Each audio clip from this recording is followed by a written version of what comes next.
چند باتیں میں چاہتا ہوں کہ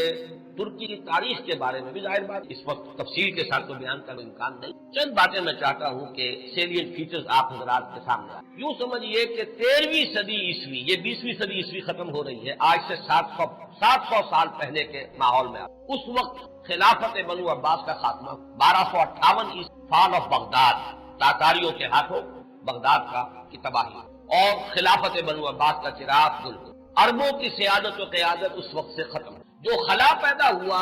وہ اس قوم نے پر کیا جن کے ہاتھوں عذاب آیا تھا۔ ہے آیا فتنہ تاتار کے افسانے سے پاسماں مل گئے کعبے کو۔ ایک انٹرم پیریڈ تو ایسا گزرا ہے کہ جس میں طوائف الملوکی تھی، ظاہر بات ہے کوئی بڑی تہذیب، بڑا تمدن، بڑی سلطنت تو دوبارہ اس کی جگہ پر دوسرے سٹرکچر کے بننے میں وقت لگتا ہے۔ درمیان میں وہ طوائف الملوکی، چھوٹے چھوٹے سلطان، چھوٹے چھوٹے عمرا، چھوٹے پورے عالم میں، لیکن رفتہ رفتہ یہ جو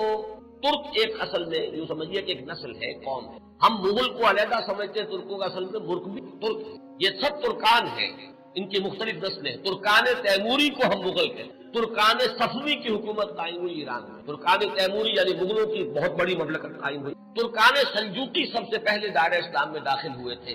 اور وہ خلافت بنو عباس کے دور میں ہی بہت کافی پاورفل چھوٹے علاقوں میں۔ اسی زمانے میں مشرق و مغرب میں ہر جگہ پر پورے عالم اسلام میں سب سے زیادہ مضبوط حکومتیں جو تھی وہ غلاموں کی۔ ہندوستان میں 1206 میں دلی کے تخت پر قطب الدین ایبک بیٹھے غلام تھے، پھر وہ التتمش، یہ سب خاندان غلامہ ہے۔ ادھر مصر میں مضبوط حکومتیں دو ہی تھی، ہندوستان میں خاندان غلامہ کی، ادھر مصر میں ممالک، مملوک کہتے ہیں غلام کو، ملکیت ہے، یہ سب ترک ہیں۔ تو ان دونوں کی حکومتیں عظیم تھیں۔ ہندوستان میں تو دور کئی آئے، ہندوستان میں پہلے خاندان غلامہ، پھر خلجی، لودھی، سادات، مختلف خاندان، کچھ 350 برس میں اس میں گزرے، 1206 سے 1530 تک، 320 برس میں یہ کئی خاندانوں کی حکومتیں توڑ پھوڑ۔ پھر 1526 سے مغل آئے، کہنے کو تو 1857 تک رہے، لیکن حقیقت میں 150 برس کو کہا جائے کہ صحیح ہوئی۔ یہ جو 6 بادشاہ ہیں، بابر، ہمایوں کا تو خیر نہ ہی شمار کیا جائے، اکبر ہے، جہانگیر ہے، شاہجہاں ہے، اور اس کے بعد جو ہے طوائف الملوک۔ لیکن اسی صدی میں 13ویں صدی کے اختتام کے قریب 1288 میں ایک ترک سردار ارطغرل کا بیٹا عثمان، یہ خاندان عثمانی جو ہے حضرت عثمان سے کوئی تعلق نہیں ہے ان کا۔ یہ اکثر لوگ چونکہ اس میں بھی مغالطے میں، میں نے دیکھا بڑے بڑے پڑھے لکھے لوگ، امریکہ کے ڈاکٹرز بھی اس مغالطے میں تھے کہ شاید ان کا تعلق عثمان سے، جیسے بنو عباس کا حضرت عباس سے ہے تو یہ عثمانی سر جو ہے یہ شاید یہ حضرت عثمان کی نسل، اس کوئی تعلق نہیں، یہ تو ترک ہے۔ عثمان بیگ اس کا نام تھا، سردار تھا، اس نے چھوٹی سی حکومت قائم کی۔ ویسے تمام مسلمانوں کی حکومتیں تھی، اناطولیہ پورا کا پورا جو ہے مسلمانوں کا تھا، مختلف چھوٹی چھوٹی ریاستیں، لیکن عثمان بیگ نے 1288 میں اس وقت کا جو ترکی ہے اس کا شمال مغربی کونا، صرف ایشیائی ترکی، اس میں چھوٹی سی 1288 سے لے کر اس کے بعد یہ حکومت جو ہے تسلسل کے ساتھ قائم رہی۔ اور فرق یہ ہے کہ ہندوستان میں تو جیسا کہ میں نے عرض کیا بہت سے خاندان آئے اور ختم ہوئے، مغلیہ دور آیا، خطر انگیز بھی آ گئے، لیکن یہ کہ 1288 سے لے کر اب یہ 1992 تک وہ سلسلہ وہاں قائم ہے، کوئی رخنہ نہیں۔ عروج و زوال انہی کے درمیان آئے ہیں، کبھی ان کی سلطنت بہت پھیل گئی، کبھی سکڑ گئی۔ پھر یہ کہ آج بھی بہرحال پورا ایشیا مائنر جس کو آپ کہتے ہیں، ایشیا کوچک، اناطولیہ کا پورا علاقہ، اور یورپ میں بھی بہرحال 3% ان کا رقبہ جو ہے یورپ کے بھی ہے، آج بھی وہ مملکت قائم ہے۔ اور اس مملکت کے اندر نوٹ کیجئے پورے 400 برس تک خلافت، ویسے تو 600 برس سے زائد ہو چکے ہیں، 1288 سے لے کر اور یہ 1992 تک، یہ تو 700 سال کی حکومت، لیکن یہ کہ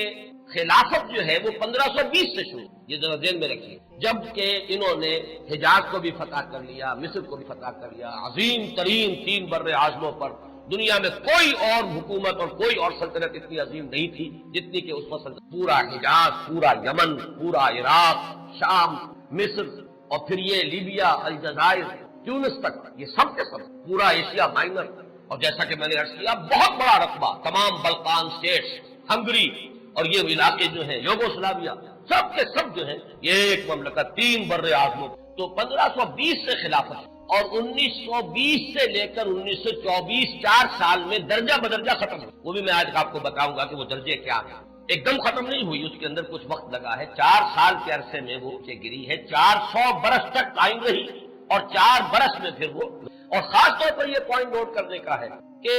بقیہ جو خلافتیں تھیں، خلافت بنو امیہ، خلافت بنو عباس، خلافت ان سب کو تو چیلنج کرنے والے کوئی نہ کوئی سامنے آتے ہیں۔ بنو امیہ کی خلافت کو چیلنج کیا، پہلے حسین ابن علی نے رضی اللہ تعالی عنہما، پھر حضرت عبداللہ ابن زبیر نے رضی اللہ تعالی عنہما، پھر یہ کہ خلافت بنو عباس کو چیلنج کرنے والے حضرت زید حضرت حسن کی اولاد میں سے رضی اللہ تعالی عنہ، پھر انہی کی اولاد میں سے ایک اور نفس زکیہ اٹھے جن کا نام اصل میں محمد ابن عبداللہ ہے، نفس زکیہ ان کا نام۔ تو ان خلافتوں کو چیلنج کرنے والے اٹھے ہیں، لیکن یہ بات نوٹ کر لیجئے پورے 400 برس میں پورے عالم اسلام میں ترکوں کی خلافت کو کسی نے چیلنج نہیں، متفق علیہ خلافت پورے عالم اسلام نے، اگرچہ پورا عالم اسلام ان کی حکومت میں شامل نہیں، خلافت کو مانتے ہیں، جہاں کہیں کوئی حکومت بدلتی تھی وہاں سے منگواتے تھے اپنے لیے سند، اور پورے عالم اسلام میں خلیفہ کا نام لیا جاتا تھا۔ تو اس اعتبار سے یہ بہت ہی ایک غیر معمولی بات ہے، 400 برس تک خلافت کا جاری رہنا، اور وہ اس شان کے ساتھ کہ وہ کسی وہ انڈسپیوٹڈ مجمع علیہ متفق علیہ خلاف۔ اس میں سے ذرا میں چاہتا ہوں کہ تھوڑا سا جغرافیہ کا بھی آپ اپنے ذہن میں اور وہاں کا جو مسئلہ ہے وہ جما لیجیے۔ اناطولیہ وہ تو آپ نے نقشے کے اندر دیکھا ہوگا، کافی بڑا رقبہ ہے، اور اصل 97% ترکی موجودہ جو ہے، 3% جو ہے یورپ میں۔ اس کی آبادی کوئی 5.5 کروڑ آبادی کے لحاظ سے پاکستان کا نصف، اس میں سے 1 کروڑ کے لگ بھگ صرف ایک شہر استنبول۔ پورا ملک سطح مرتفع ہے، نہایت زرخیز، سرسب، شاداب، قابل دید، اونچائی نچائی، لیکن ہر جگہ پر آپ کو کہیں زمین ننگی نہیں ملے، دریا ہے بکثرت، جھیلیں ہیں بکثرت، میٹھے پانی، اور ابھی ہم نے وہاں پر جو کچھ معلوم کیا، ہر شے ان کی اپنے ہاں موجود، ہر اعتبار سے سیلف سفیشینٹ ہے۔ اللہ تعالیٰ نے اپنی نعمتوں کی بارش اس طرح کی ہے، 6 دن ہم نے اس میں گزارے ہیں صرف ایک شہر استنبول میں، اور یہ میں نے عرض کر دیا کہ وہ پورے ملک کی 1/5 آبادی، تو یہ شہر شاید دنیا کے اس اعتبار سے خوبصورت ترین شہروں میں کہ یہ ایک تو یہ کہ نگینے کی طریقے سے یہ یورپ اور ایشیا سنگم ہے اس کا نسبت۔ ایک سمندر ہے جو پورا ترکی کے اندر ہی ہے، بحر مارمورا، جسے ایک چھوٹی سی آبنائے ملاتی ہے بحیرہ اسود کے ساتھ، بلیک سی، اس کو باسفورس کہتے ہیں۔ جنوب میں ایک لمبی سی گلی ہے پانی کی، وہ درا دانیال ڈارڈنیلی، وہ ملاتی ہے اسے بحیرہ روم سے، لیکن بحیرہ مارمورا جو ہے پورا کا پورا وہ ترکی کے اندر ہے، یعنی یورپی ترکی اور ایشیائی ترکی۔ اور استنبول شہر جو ہے بہت خوبصورت، اور عظمت پارینہ اگر مسلمانوں کی دیکھنی ہو تو شاید دنیا کا کوئی اور شہر نہیں ہے کہ جو ہم پر جتنی عظیم مسجد ہے، عالی شان مسجد ہے، اگرچہ اس وقت ان کی مینٹیننس برا حال ہے، خستہ حال۔ حضرت ابو ایوب انصاری رضی اللہ تعالیٰ عنہ پر ابھی خستہ حال ہے، اس کے ساتھ جو مسجد ہے، مغرب کی نماز ہم نے وہاں ادا کی، لیکن یہ کہ نظر یہی آیا کہ صرف وہی لوگ تھے کہ جو وہ ڈاکٹرز کا پورا گروپ آیا ہوا، مقامی آبادی پر نہ ہونے کے۔ اس اعتبار سے عظمت پارینہ دیکھنی ہو تب بھی جا کر دیکھیے، اور اسلام کی بیچارگی دیکھنی ہو تب بھی وہیں جا کر دیکھیے، یہ دونوں کنٹراسٹ آپ کو وہاں نظر، کہ عظیم ترین مسجدیں وہاں ہیں۔ ہماری بادشاہی مسجد تو اپنے یعنی یوں سمجھیے کہ صحن کے رقبے کے اعتبار سے ہم کہہ دیتے ہیں دنیا کی بڑی سب سے بڑی مسجد تو صحن ہے، باقی یہ کہ ان کے جو عظیم الشان ہال انہوں نے بنائے ہیں، جتنے عظیم جتنے بلند، ان کو دیکھ کر انسان ہے۔ سلطان محمد فاتح کی، سلطان سلیمان کی، ایک ایک مسجد اپنی جگہ پر عظمت کا بہت، اگرچہ جیسا کہ میں نے عرض کیا اس وقت حالت جو ہے ان کی اکثر ایک دن کے لیے ہم برسا، ایک شہر برسا اس وقت کہلاتا ہے، یہ بروسا ہے پرانا، بے رے واو صاد ہے، اور جب سلطان ارطغرل کے بیٹے سلطان نے عثمان نے جب سلطنت قائم کی تھی تو پہلا دارالخلافہ یہی، یہ ایشیائی حصے میں ہے، تقریباً کوئی 150-200 میل کا فاصلہ ہوگا استنبول۔ وہاں کے حالات مختلف ہیں، وہاں سلطان بایزید یلدرم کی بنائی ہوئی بہت ہے، اور اس وقت بھی وہ بہت آباد ہے۔ ہم حیران ہوئے وہاں دیکھ کر کہ وہاں ایک ظہر کی نماز ہم نے پڑھی ہے دن قبل، لیکن محسوس ہوتا تھا کہ جمعے کی نماز، ظہر کی اذان سے پہلے کثیر تعداد کے اتنا کنٹراسٹ بھی شاید دنیا میں آپ کو کہیں نظر نہ آئے کہ استنبول کا حال وہ ہے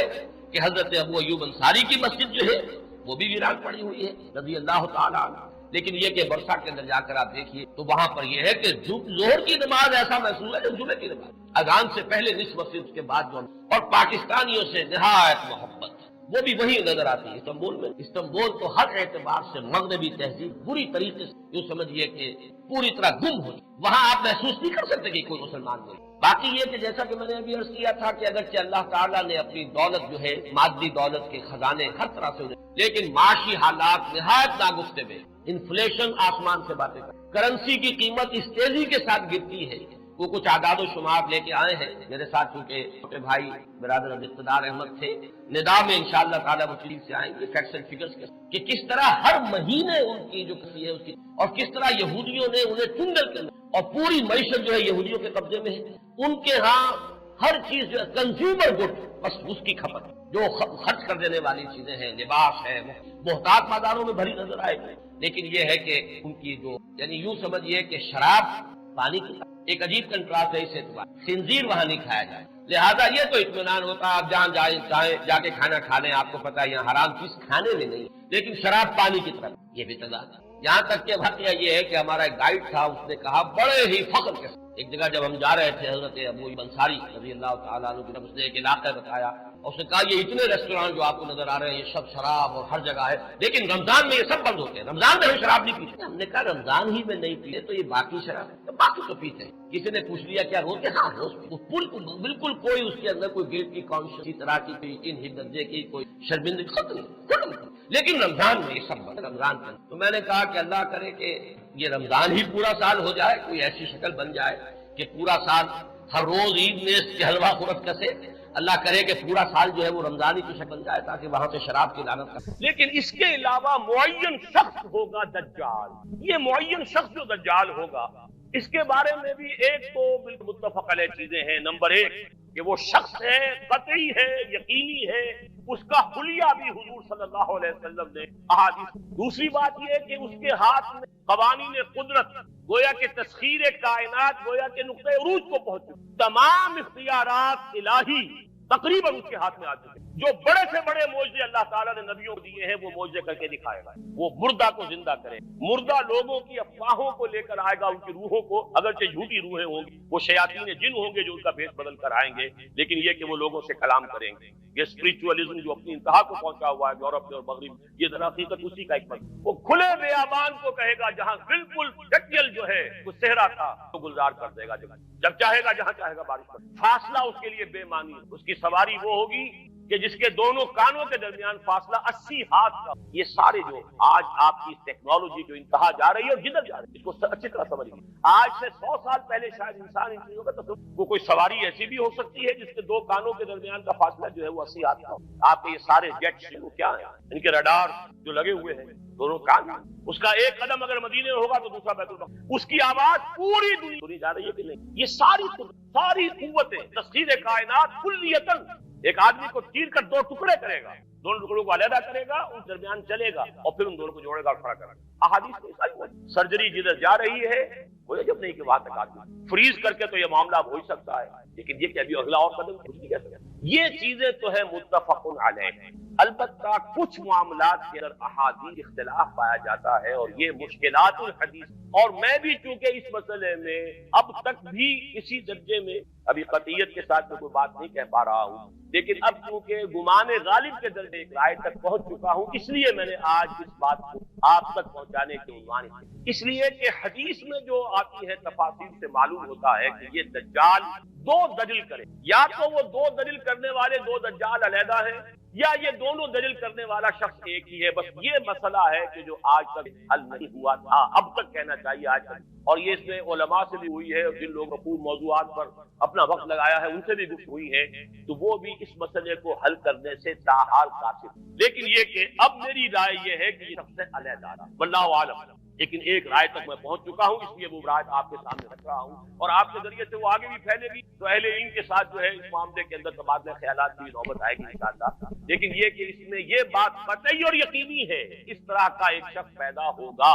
البتہ یہ کہ آیا وہ دو ہوں گے دو مختلف اوقات میں یا ایک ہی ہوگا ایک ہی وقت میں، میرے نزدیک وہ دو ہوں گے۔ ایک وہ شخص جو جھوٹا مسیح ہونے کا دعویٰ، المسیح الدجال، جیسے حضور نے فرمایا میری امت میں 30 دجال اٹھیں گے جو نبی کا دعویٰ کریں، جن میں سے 5-6 تو حضور کے اپنے میں اور آپ سے موجود کھڑے ہوئے تھے، بعد میں محمد علی باب ہو، بہاء اللہ ہو، قادیانی اور کہاں کون اٹھے عالم۔ اسی طریقے سے ایک شخص مسیح ہونے کا دعویٰ کر کے کھڑا ہوگا، یہی ہوگا، یہ ہے اصل میں وہ شے۔ اور اس میں جو ان دونوں شخصیتوں کے مابین اگر ذرا سا اگر ابہام رہا ہے تو میں ایک حدیث بھی نوٹ کر کے لایا تھا، حضرت عبادہ بن صامت رضی اللہ تعالی عنہ سے ہے، ان رسول اللہ ہے، انی حدثتکم دجال حتی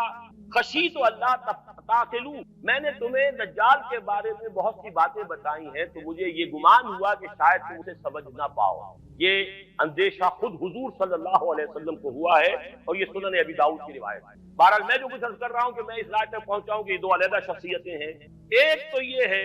کہ ایک مسیح الدجال کھڑا ہوگا، یہ ایک دعویٰ کر کے کیونکہ اس کا زمانہ بالکل قریب آ چکا ہے، اس لیے میں آپ کو اس کے بارے میں خبر دوں۔ دوسرا جو مسیح جس کی شخصیت مسیح دجال کی آتی ہے، دجال اکبر، میں صرف اشارہ کروں گا پھر انشاءاللہ اس موضوع ہوگی، وہ میرے نزدیک القریب قیامت کی ایک علامت ہے۔ جو خدائی کا دعویٰ، وہ جھوٹا خدا ہوگا، یہ جھوٹا مسیح ہوگا، المسیح الدجال۔ الدجال الاکبر وہ ہوگا کہ جو قیامت کے بالکل قریب کی تین نشانیاں ہیں، جبکہ وہ آ جائیں گی تو حدیث میں آتا ہے کہ اس کے بعد کسی